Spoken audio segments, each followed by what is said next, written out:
വക്കീലെ പ്രസാദം. അയ്യോ പാടില്ല, പ്രത്യയശാസ്ത്രപരമായി ഞങ്ങൾ ഇതിനൊക്കെ എതിരാ. പിന്നെ MLA പറഞ്ഞ പോലെ ഇതൊക്കെ ലേഡീസ് സെക്ഷനാ. അയ്യോ മോളെ, മോളുടെ പുസ്തകം. അച്ഛമ്മേ, ഞാനെന്ന് ആയിഷയുടെ വീട് വരെ പോയിക്കോട്ടെ. തൊഴാനിറങ്ങിയ നിന്റെ കയ്യിൽ ഈ വായനശാല പുസ്തകം കണ്ടപ്പോഴേ എനിക്ക് മനസ്സിലായി.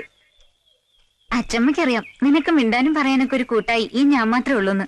എപ്പൊ നിന്നെ കാണുന്നു തോന്നുന്നു അപ്പൊ ഈ ലൈബ്രറി ബുക്കിന്റെ പേരും പറഞ്ഞ് ഞാൻ വീട്ടിൽ നിന്ന് ചാടും. സ്കൂൾ ലൈബ്രറിയിൽ നിന്ന് പുസ്തകം എടുക്കുമ്പോ മറ്റു ടീച്ചർമാരുടെ ധാരണ ഇതൊക്കെ വായിച്ചു തീർക്കുന്ന ഞാനാണ്. ആ ക്രെഡിറ്റ് നീ എടുത്തോ.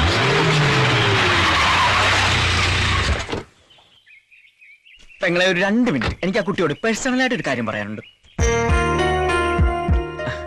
അന്ന് യക്ഷിയെന്ന് വിളിച്ചതിന് നേരിൽ കണ്ട് മാപ്പ് ചോദിക്കാൻ കാത്തിരിക്കുകയായിരുന്നു. പിന്നെ മനസ്സിലായത് കുട്ടിയെ യക്ഷിയെന്നല്ല പിശാചെന്നാ വിളിക്കേണ്ടിയിരുന്നത്. താൻ എന്താ കരുതിയത് ചലഞ്ച് വോട്ട് ചെയ്ത് ബാക്കിയെല്ലാവരും മണ്ടന്മാരാക്കാന്നാ? ചലഞ്ച് വോട്ടോ? അതെ, മരിച്ചുപോയ കുന്നത്ത് വീട്ടിൽ മൈഥിലി എന്ന വോട്ടറുടെ പേരിൽ താൻ കള്ള വോട്ട് ചെയ്തു. അതെ, ഞാൻ അന്ന് ചെയ്തത് കള്ള വോട്ട് തന്നെയാ. താൻ എന്ത് ചെയ്യും? നിക്കവിടെ.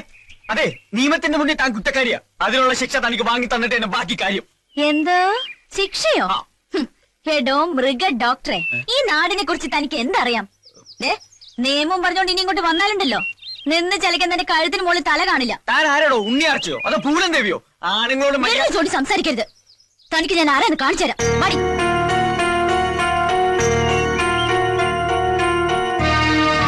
ഹലോ, ഇവിടെ ഇങ്ങോട്ട്. ഒക്കെ കേട്ടു. അപ്പൊ ഇതായിരുന്നു പ്രശ്നം അല്ലേ?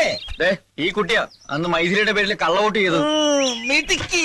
എന്റെ സാറേ, ഈ കള്ളവോട്ടെന്ന് പറഞ്ഞാൽ നമ്മുടെ പാർട്ടിയുടെ ഒരു അവകാശമാണ്.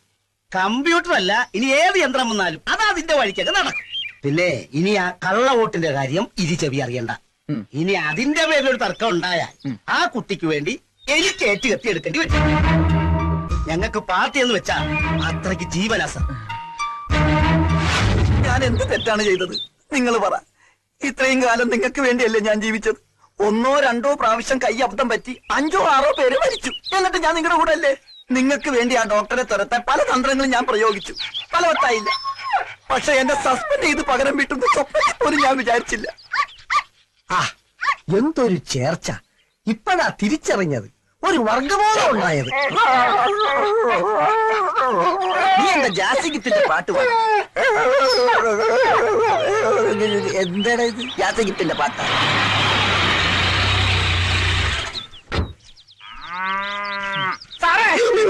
എന്തോ ആ കാല് എന്തിന് കാല് പിടിച്ച് പാപ്പ് പറയാനാ? മനുഷ്യരോട് ടെൻഷൻ അടിച്ച് അടുക്കുമ്പോൾ അയാളൊരു ഫോട്ടോ മാറി. സാറേ, കാക്ക വിളിച്ചാൽ കൊക്കാകൂല, കമ്പൗണ്ടർ വിളിച്ചാൽ ഡോക്ടർ ആകൂല. എനിക്കറിയാം. തന്റെ വേദാന്തം ഒന്നും എനിക്ക് കേൾക്കണ്ട. തന്നെ കൊണ്ട് സഹി കേട്ടിട്ടാ ഞാൻ ഇങ്ങനെ ഒരു തീരുമാനം എടുത്ത് അതിൽ മാറ്റമില്ല. ഇവന്റെ ജോലി പോയപ്പോ മൃഗങ്ങൾ പോലും ഇവനെ മൈൻഡ് ചെയ്യാതിരുന്നപ്പോഴേ എനിക്ക് തോന്നി. സാറേ, ഞാൻ എവിടെ വേണമെങ്കിലും ആണയിടാം. ഇന്നു മുതൽ എല്ലാ മൃഗങ്ങളും എന്റെ ബ്രദേഴ്സ് ആൻഡ് സിസ്റ്റേഴ്സ് ആണ്.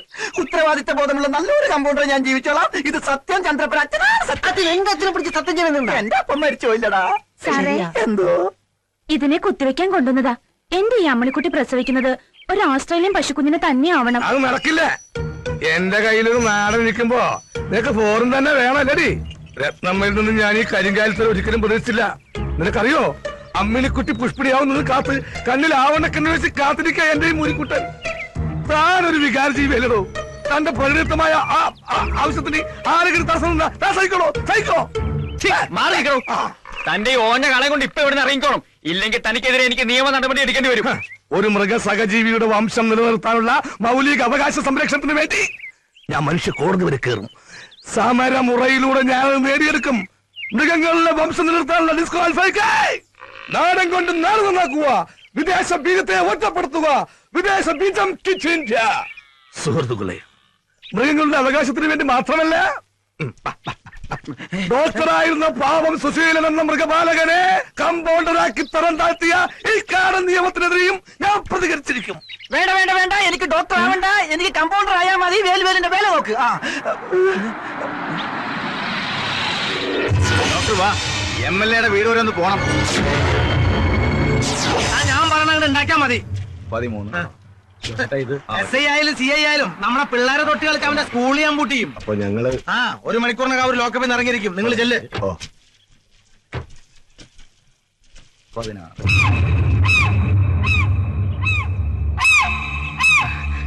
ഞാൻ ഗൗതം, ഇവിടുത്തെ മൃഗ ഡോക്ടറാ. സാറ് കാണണോന്ന് പറഞ്ഞു. പറഞ്ഞു. അവളവിടെ ഭൂമികേ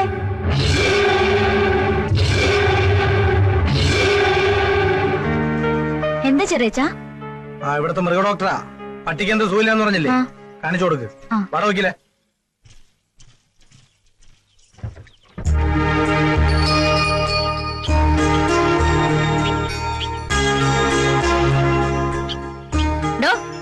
ഇയാള് പക്ഷി ഗവേഷണത്തിന് വന്നതാ? പട്ടിയെ പരിശോധിച്ച് വേഗം സ്ഥലം വിടാൻ നോക്കണോ? ആ പക്ഷിയെ നോക്ക്. കണ്ട പക്ക വെജിറ്റേറിയനാ, പക്ഷെ വായ തുറന്ന നോൺ വെജ്. ചില പക്ഷികൾ ഇങ്ങനെ സാറേ, കണ്ടാൽ പക്ഷി യക്ഷിയാണെന്ന് തോന്നുന്നു. എന്തോ? അല്ല, ഈ ഭൂമി കുലിക്ക് പക്ഷിയുടെ കാര്യം പറഞ്ഞതാ. എവിടാ പട്ടി? എന്തോന്നാ? പട്ടി എവിടാന്ന്? എന്റെ സാറേ, പട്ടിയല്ലേ ആ കൂട്ടി കിടക്കണേ. ഓ, ഇവിടെ വേറൊരു പട്ടി നിൽക്കുന്നുണ്ടോ? പട്ടിക്ക് എന്താ അസുഖം? അതെ, പട്ടി കുരയ്ക്കാറില്ല. പട്ടിയുടെ ജോലി മറ്റുള്ളവർ ചെയ്യുമ്പോ പിന്നെ പട്ടി എന്ത് ചെയ്യാനാ? എന്ന് മുതൽ അസുഖം? അതെ, അച്ഛമ്മയുടെ ചുമയുടെ മരുന്ന് ഞാൻ അറിയാതെ ഇതിന് ചോറിലൊഴിച്ചു കൊടുത്തു. അതിൽ പിന്നെ പട്ടി കുരയ്ക്കാറില്ല. വിവരദോഷി. എവിടെയാ മരുന്ന്? അച്ഛമ്മയ്ക്കും പട്ടിക്കും കൊടുത്ത് ബാക്കിയുള്ളത് ഞാനും ഒന്ന് കുടിച്ചു. അതിൽ പിന്നെ കുരച്ചാ പോലും പട്ടിയുടെ ശബ്ദം കറക്റ്റായി. എന്നാ പിന്നെ കൂട്ടിലോട്ട് കയറിക്കോ, ഇതിന് സ്ഥലമുണ്ടല്ലോ. പട്ടി കൊരച്ചല്ല, ആളെ തിരിച്ചറിഞ്ഞോണ്ടാ. ഓ, വിളിച്ചു വരുത്തി കളിയാക്കിയതാ അല്ലേ? അതെ. തൊഴുത്തിലോട്ട് വരാൻ പറഞ്ഞു അച്ഛമ്മ. ഏതായാലും വന്നതല്ലേ, ഒരു പശുക്കുട്ടിക്ക് മൂക്ക് കയറി കെട്ടാനുണ്ട്. വാ ഡോക്ടറെ. മൂക്കുകയറോ? അതൊന്നും എന്റെ പ്രൊഫഷന് പെട്ടതല്ല. എടോ ചന്ദ്രപ്പ. എന്തിനാ ചന്ദ്രപ്പൻ? അച്ഛമ്മ അത് കൊച്ചു കിടാവാ. ഈ ഡോക്ടർ തന്നെ കെട്ടിയാലേ ശരിയാവൂ.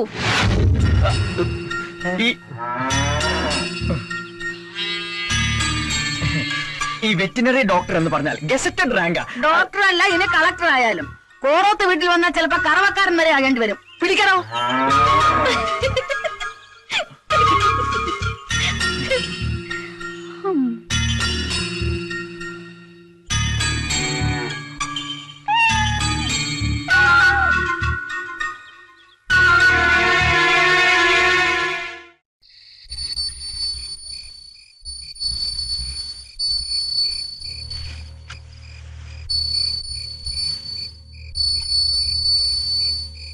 ചേച്ചി, കേട്ടില്ലേ ഒരു മണിശബ്ദം?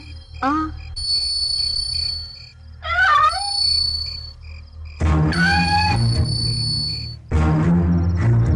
എവിടെന്നാ മണിശബ്ദം കേട്ടത്? ചിലപ്പോ കിളിക്കൂട് തുറന്നതായിരിക്കും. വന്നേ.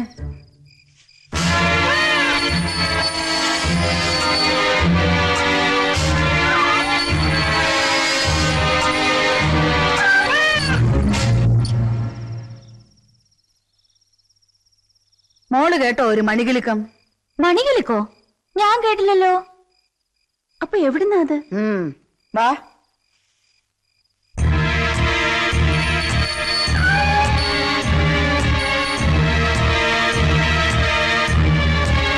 നിന്റെ മനസ്സിലൊന്നുമില്ലെങ്കിൽ നീ എന്തിനാ പേടിക്കുന്നേ? ഇനിയാളെ കാണുമ്പോ മിണ്ടാനും വഴക്കിടാനും ഒന്നും പോണ്ട. പൂച്ചയുടെ കഴുത്തിൽ മണി കെട്ടുക, എന്താ അയാൾ ഉദ്ദേശിക്കുന്നത്? അയാളെ കൊണ്ട് നിന്റെ പശുക്കിടാവിന് നീ മൂക്കേറി കെട്ടിച്ചു. അതിനയാള് മധുരമായി പ്രതികാരം ചെയ്തതാവും. എന്നുവെച്ചാ നിന്റെ പെറ്റാണ് ആ പൂച്ചയെന്ന് അയാൾക്കറിയാം. അപ്പോ അതിന്റെ കഴുത്തിൽ മണി കിട്ടാന്ന് വെച്ചാ അതൊരു താലികെട്ടിന് തുല്യാവാം.